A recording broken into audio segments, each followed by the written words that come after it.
J.P. Guerard, welcome to the cameras of the Eisenhower Presidential Library Museum and Eagle Communications. Appreciate you taking the time today to give us an insight into your story. Thanks for having me. Where are you from? I'm from originally Andover, Massachusetts. Andover. Roger, just a suburb just north of Boston. The big airplanes.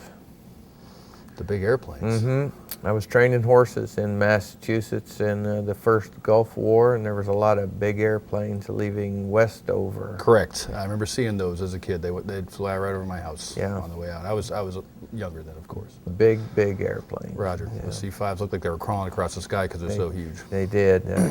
I've never been up next to one, but I was riding a horse in an arena in Massachusetts, and the thing was about 8 or 9 miles from me on the ground, and I could see the tail over the trees. That's big. It's big. That's big. So how'd you land here in Fort Leavenworth from Andover? The whole story? The whole story. Started out graduating high school. Had a couple teachers who were veterans. I always just thought those guys just had a much better picture of the world. You know, Chuck Weathergreen and George Sullivan. One of them was my volleyball coach. Mom, Dad, apple pie, don't want to go too far down that typical road, but I wanted to join the military. Talked to recruiters, but I got talking to go to college first. So went off to college. Salem State College, yep. Right down the road from where I grew up. Another suburb north of Boston, the Witch City of history. While there, I bumped into what became a good friend of mine. He was recruiting for ROTC, so I got kind of sucked in toward the Army again, just on my own free will, and got started in that.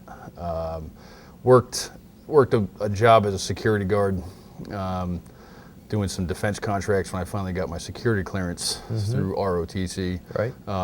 And had, did some defense contract security doing that. Worked with a lot of veterans as well, some retirees, Vietnam vets.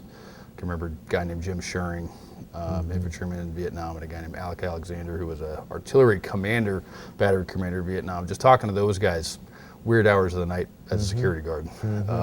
Just heard some stories from them that were incredible. And their perception of the world was so much better than typical Americans that I was just really impressed, and it kind of strengthened my resolve to do well at what I was doing. So graduated with my criminal justice degree. I didn't ask to be an MP. That was my second choice, but the Army made me an MP, having been a contract security guard for doing defense stuff. Right. And with my criminal justice degree, so ended up an MP, and pretty much went to training and then straight off to Kosovo. What year were you in Kosovo? I was in Kosovo in 2000. That was rotation 2 Bravo, and my platoon had some changes of mission, but we ended up in the Russian sector, supporting the Russians, along with a couple special forces teams that were up there, and we were the presence of NATO around there, because the Russians were we were around the Albanian villages, because the Russians were really securing the Serbian villages and the border, and we were just doing a lot of counter guerrilla stuff on our side of the border. And that was a very interesting experience for a 23-year-old lieutenant with about no other experience besides a college internship and some security guard training and basic course. I think people need to understand, when you say it was a really different experience, explain that. What's there that's different from where you left good old Salem and Andover? Growing up, having watched Red Dawn, the movie about the Russians invading America, and there it was, doing a staff meeting every day, or every week, excuse me, with a Russian tactical group commander, which is about a brigade commander. Right. First a guy named Colonel Raikkonen, and then a guy named Colonel Guerard came and replaced them. Wow, just very unbelievable. They were professional, but I realized the extreme professional standard that our Army has is so much higher, and what a great organization I was part of by working with them. And I learned from them. They learned from us. I don't want to say from me, because I was pretty much just swimming to keep up. But all of a sudden, they're in the real world. From watching movies to as a kid to being there in the real world. You know, my guys were arresting guerrillas that were coming across the border, catching them as once they had got past checkpoints. Right. Getting out there, patrolling through Albanian villages, getting to know locals, actual folks, actual people. There's actual Right. people outside of America in these combat zones, in these peacekeeping zones. Just getting to know those folks was really incredible. What's your view of the burden on the civilian population in the Albanian villages, Serbian villages, doesn't matter, but in the middle of a war zone, you were in a war zone, yet people were still there living and trying to create a normal life. What'd that look like to a young guy from America? Their normal life there was very difficult. You had, in that environment, from what they had come from, you had a lot of professionals who were now relegated to subsistence. They were trying to just raise what they could, make what food they could. Their industry was shot because the former Yugoslavia was gone. Professionals, doctorate level guys who were scientists working in battery factories and that kind of stuff now had no job.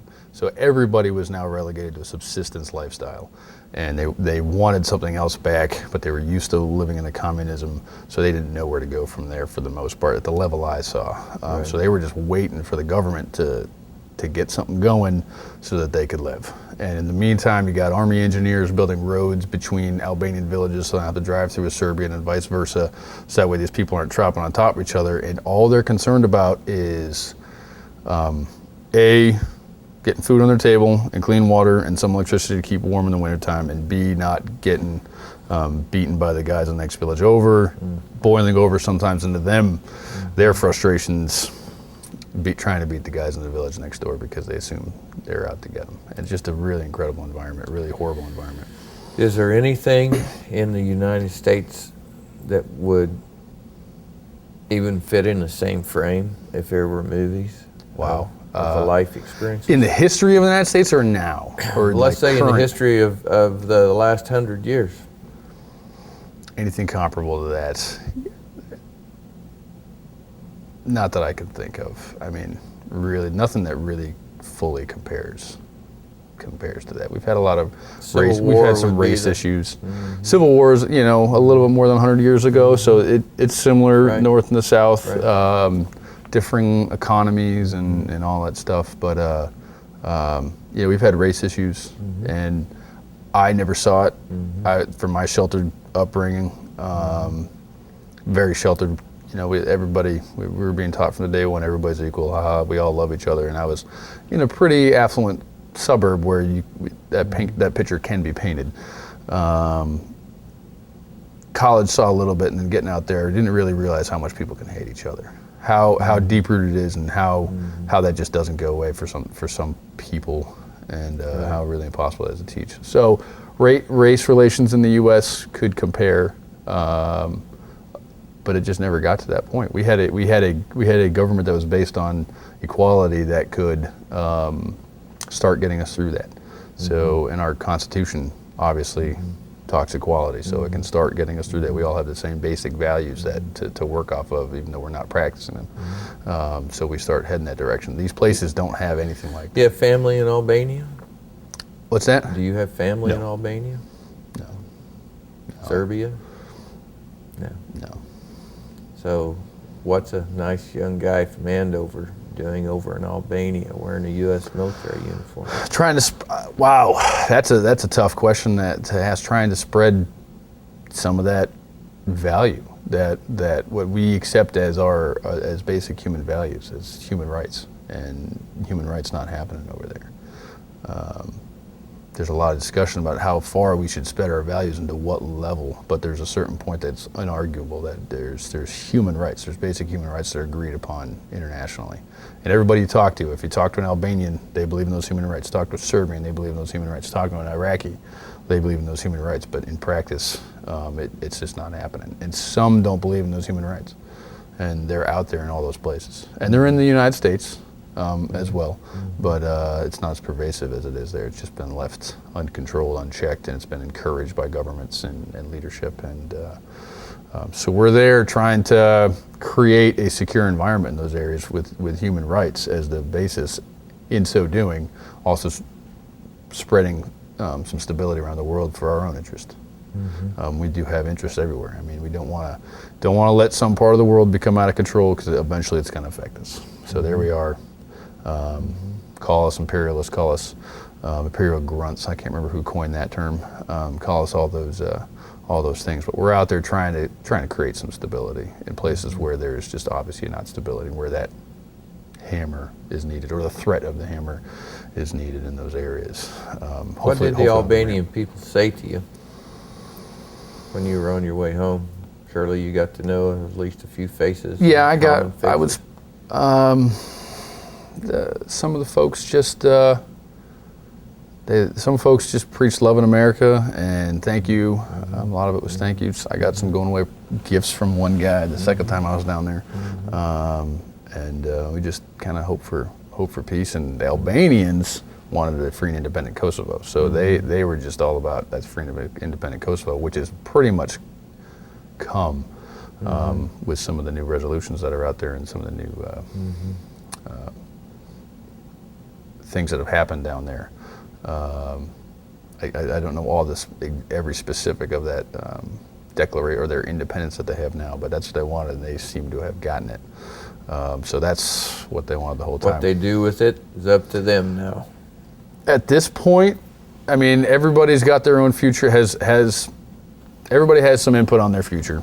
To what degree is difficult to say, but we still got a diplomatic role. We can't just let everybody let that just happen. So we got to keep our diplomats working down there and keeping. You're a family man, wife and a couple of kids. I have a wife and a couple of kids. I've been stationed in Germany as far as my permit due station for most of my career. My wife's originally from Bamberg, Germany. Okay. And I got an 11-year-old daughter, Selena, a 3-year-old Justin, and they're home right around the corner right now. And were you married when you were in Kosovo either time? I met my wife right before I went to Kosovo. Okay. And so I was married before the second deployment. So met her, were engaged through the first deployment there, got married, went to the second deployment there, and then Roger. And then this last deployment was 15 months to Iraq. So I had my son later on, and then 15 months in Iraq. I'm always interested because I know my eyes view the world differently after children. Yes. You didn't have children when you were deployed in the midst of the Albanian population, but you have children now. Yes. You ever take a minute back to reflect and to put your eyes through your children's eyes into Albania and see that world through a child's eyes? It's got to be awful confusing for a kid to see, for a kid to be told that you hate those people over there. It's pretty incredible. So for a child to see that, it might make, I don't know. I can't imagine seeing that world through my childhood. I grew up my parents did a great job teaching, but sheltering from the harsh realities that are out there. I really can't imagine looking into that as a child and thinking that that's normal. But there's kids there, and that's the life they're growing up with, and that's the norm to them. When did you deploy to Iraq? September of 2007, and I got back last December 2008. All right. What did you find there? And we're jumping from Albania to Iraq, but your job hasn't changed much. You're a military policeman. I'm sure your assignment duties are different, but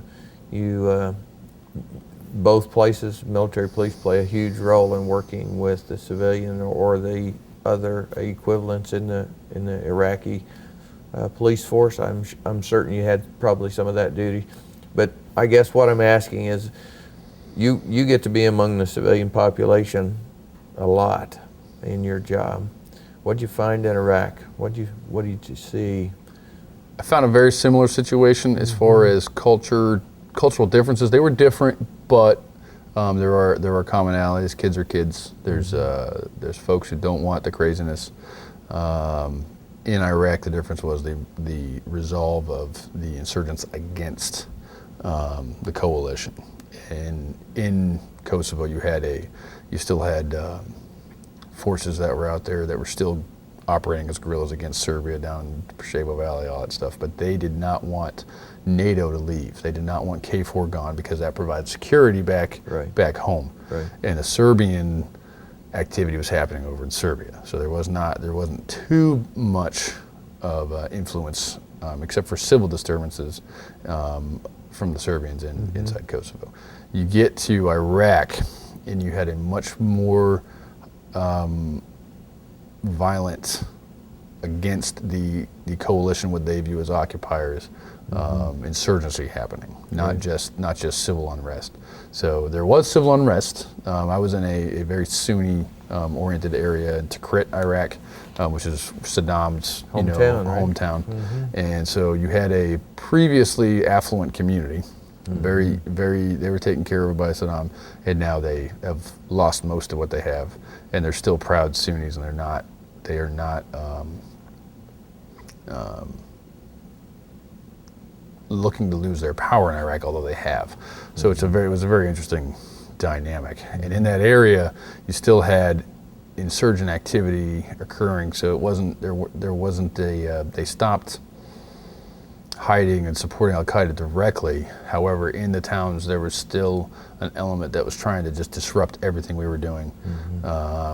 At that point, it was all disruption. So we just had more violent activity and trying to do the same thing. So you're getting sniped from around corners, RPG'd from around another corner, random burst of automatic fire on the side of your vehicle, and just a lot of weird stuff where as soon as it happens, the RKG-3 grenades, the anti-armor grenades that they had thrown at the vehicles, just out of nowhere from behind a crowd of people, and then they're gone.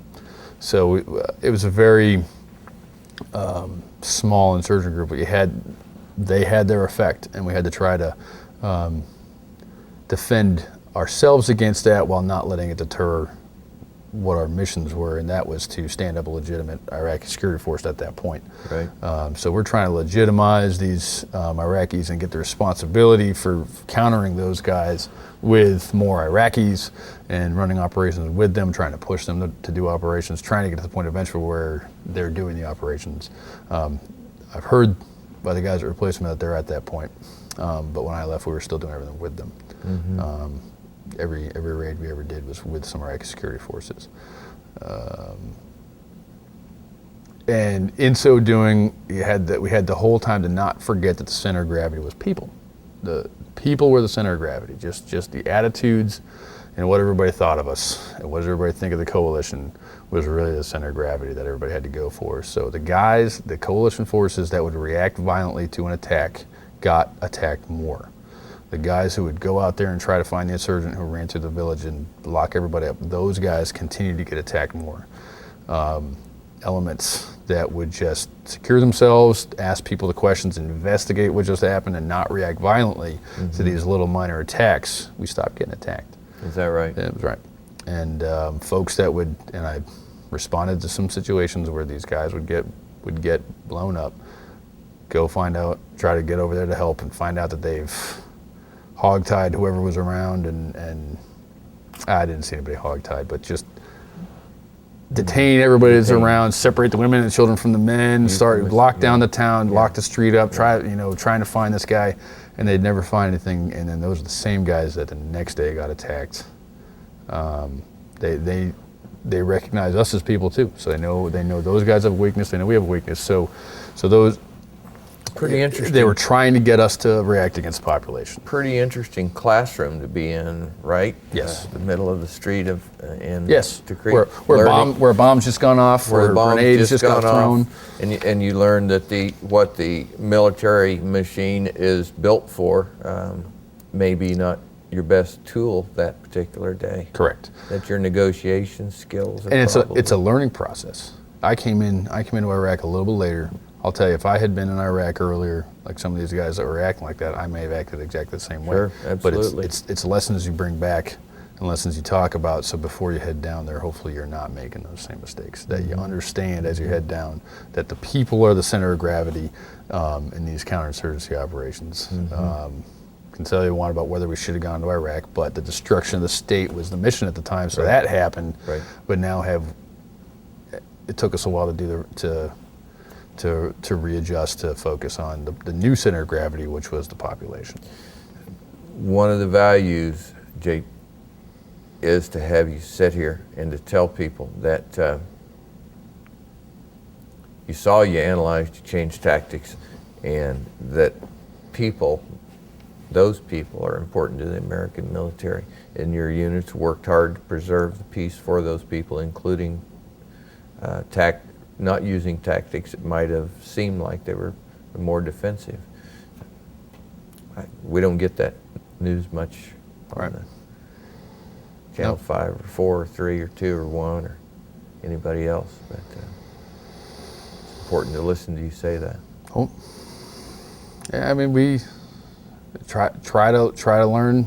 Mistakes are made. Try to refocus and get everybody on the same sheet of music. As soon as one person learns the right way to do something, got to make sure everybody else learns the right way to do something. And just learn to focus. And the message started getting out there too from higher command levels. General Petraeus, General Ordinero were at the helm of Iraq when I was down there. I'm in FI and MCI. And as we hit Kuwait on our way up, one of the things was get out and walk. You look like an alien in a spaceship if you're in a big armored box. Even if it's a Humvee, it's still all armored up and can't see in it. And the key, How'd you feel about key was that to get out and walk. when you heard that message? It was a little bit unnerving because I'd heard other TTPs, tactics, techniques, procedures of other units that came down was, you got this armored vehicle, why would you get out of it? Why would you? That'd be my first response. Right, and use the armor. And in our area, we found that the best, and this was a local technique that worked because of the area we were in. In our area, there was an Al-Qaeda trying to kill locals. So we had a different type of insurgency that we noticed that was just trying to get at us to react upon the locals. So getting in with the locals was the best defense in my area. I don't want to judge other folks in other areas. There are other operational. Roger. So other guys in other areas got to stay buckled up and can't get in with the people as much, and that's not because they're bad, it's because the situation is different in that spot in Iraq. But I got real comfortable if I sat down for tea outside with some Iraqis, as long as I was with them, as long as I was in the group with them, things were safe. And at first, it's very unnerving. And I didn't work for my organic commander.